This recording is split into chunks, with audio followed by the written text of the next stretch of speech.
Barcelona পুরোপুরি 100% সরে গেছে আলভারেজের সাইন করার রেসেতে।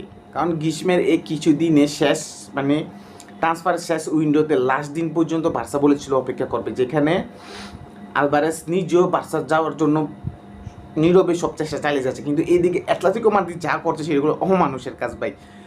কারণ একে আর্জেন্টিনা আর একে বার্সেলোনা গেলে অ্যাটলেটিকো মাদ্রিদ কী করবো তার এটা আগে ভাই ইমেজিন করে ফেলছে। যেটা হোক আলভারেজের মতো প্লেয়ার যদি বার্সা যায় তাহলে অ্যাটলেটিকো মাদ্রিদের সাথে কী করবে সেটা তারা বুঝে গেছে, সে বুঝাতে হতে তারা বিক্রি করছে না। অ্যাটলেটিকো মাদ্রিদ সরাসরি বলে দিয়েছে আলভারেজ বিক্রির জন্য না, সেই কারণে আজকে বার্সেলোনা 100% সরে দাঁড়িয়েছে আলভারেজের ডিল ডানের দৌড়ের সিঙ্গিং থেকে। আমার কথা হচ্ছে যে আলভারেজ যে একদিন দেখলাম আলভারেজের মুড, আলভারেজ কেমনে কী থাকছে কেমনে কী করছে আমরা দেখলাম। আলভারেজের মন থাকতে একদিকে কোনো হাসি নেই, ছেলেটার মুখে কিন্তু হাসি নেই। তো সেই ক্ষেত্রে আলভারেজ কি এতটুকু আমাদের কন্টিনিউ করতে পারবে না কোনো অঘটন বা কোনো রহস্য? ইউরোপের সবচেয়ে বড় ট্রান্সফার নাটক এটাই ছিল 2026-27 সিজনে, আমরা সবাই জানি, যেটা কিনা একটা নাটক ছিল। প্রথমে আলভারেজকে বিট করার জন্য প্রস্তাব দিয়েছিল রিয়াল মাদ্রিদ, আর সেখানে রিয়াল মাদ্রিদকে আলভারেজ ডাইরেক্ট সরাসরি জানিয়ে দিয়েছে বার্সেলোনা ছাড়া কোনো কথা হবে না।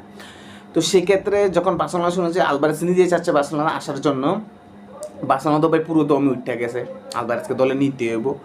তো কারণ ওয়ার্ল্ড কাপ ছিল, মেসি আর্জেন্টিনা স্কোয়াডে একলগে তারা ওয়ার্ল্ড কাপ শেষ করছে।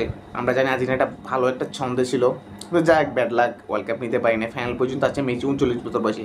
সেখানে মেসি তো অবশ্যই আলভারেজে বলেছে তুই বার্সেলোনা ছাড়া কোনো যাচ্ছে তোর বেস্ট কেরিয়ারের জন্য বা তোর ইতিহাস বানানোর জন্য।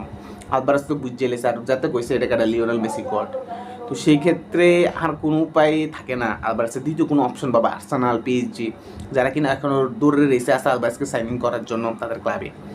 আমার কথা হচ্ছে যে আলভারেজের যে মুড, অ্যাটলেটিকো মাদ্রিদের সমর্থকরা যেই ব্যবহার আলভারেজের তো করছে এবং অ্যাটলেটিকো মাদ্রিদের কোচ সিমোনে যে ব্যবহারগুলো করছে, কারণ আর্জেন্টাইন ব্লাড আমরা জানি, আর্জেন্টাইন বাইক সিমোনে সেও একটা এক সময় আর্জেন্টিনা জাতীয় দলের প্লেয়ার ছিল, সাবেক প্লেয়ার ছিল। সে যদি আলভারেজকে না বুঝে তাহলে বুঝবে কে ভাই? দেশের ভাই। বিদেশের মাঠে আমরা দেখি না, কোনো সৌদি গেলে সৌদিতে যখন বাঙালি কথা বলে তখন বুঝে না তুমি কোন এলাকার কোন জেলের, তারা এডে ক তুমি আমার দেশের ভাই, তুমি বাংলাদেশের একটা পরিচয় থাকে। তো যেহেতু আর্জেন্টিনা দেশটা এমনি স্পেনে অ্যাটলেটিকো মাদ্রিদে খেলে, তো এর একটা পরিচয়, এটা তো দেশের ভাই আর এনে দলের প্লেয়ার, সব কিছুর ঊর্ধ্বে দেশি মানুষ। এর সবচেয়ে বেশি গুরুত্বপূর্ণ ভূমিকা ছিল সেলের জন্য সিমোনে, কিন্তু সিমোনে যা করলো এটা মেনে নেওয়ার না, কারণ আপন মানুষ করলে তো এটা মেনে নেওয়া যায় না। আর আলভারেজের যে মুড, আলভারেজ যে অবস্থানে আছে, মনে হয় না আলভারেজ অ্যাটলেটিকো মাদ্রিদে রানিং করতে পারবে।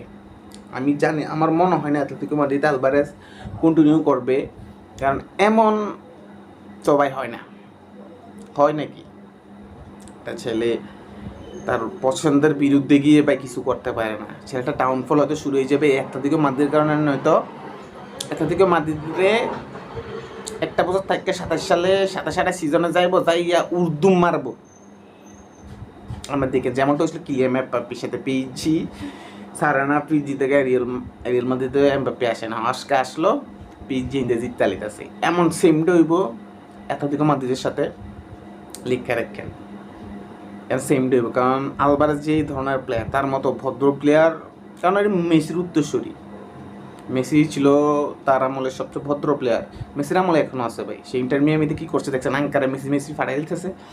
তো আলভারেজকে নিয়ে একটি কথা, যে তুমি তোমার কেরিয়ারের সবচেয়ে গুরুত্বপূর্ণ অধ্যায়টা আছে, এই মুহূর্তে তোমার কী করবে এই মুহূর্তে আলভারেজ? যে অ্যাটলেটিকো থেকে কন্টিনিউ করবে, আমার তো মনে হয় না ছেলে যে ভাবভঙ্গি সে অ্যাটলেটিকো মাদ্রিদে ভালো করতে পারবে। আর যদি কোনো রকমতে এই সিজনের শেষে আরও যে 5-6-12 দিন আছে, যদি কোনো রকমে বার্সেলোনা কাম করে অ্যাটলেটিকো মাদ্রিদে ধ্বংস করে দিব ভাই। তো দেখা যাচ্ছে না। আসসালামু আলাইকুম।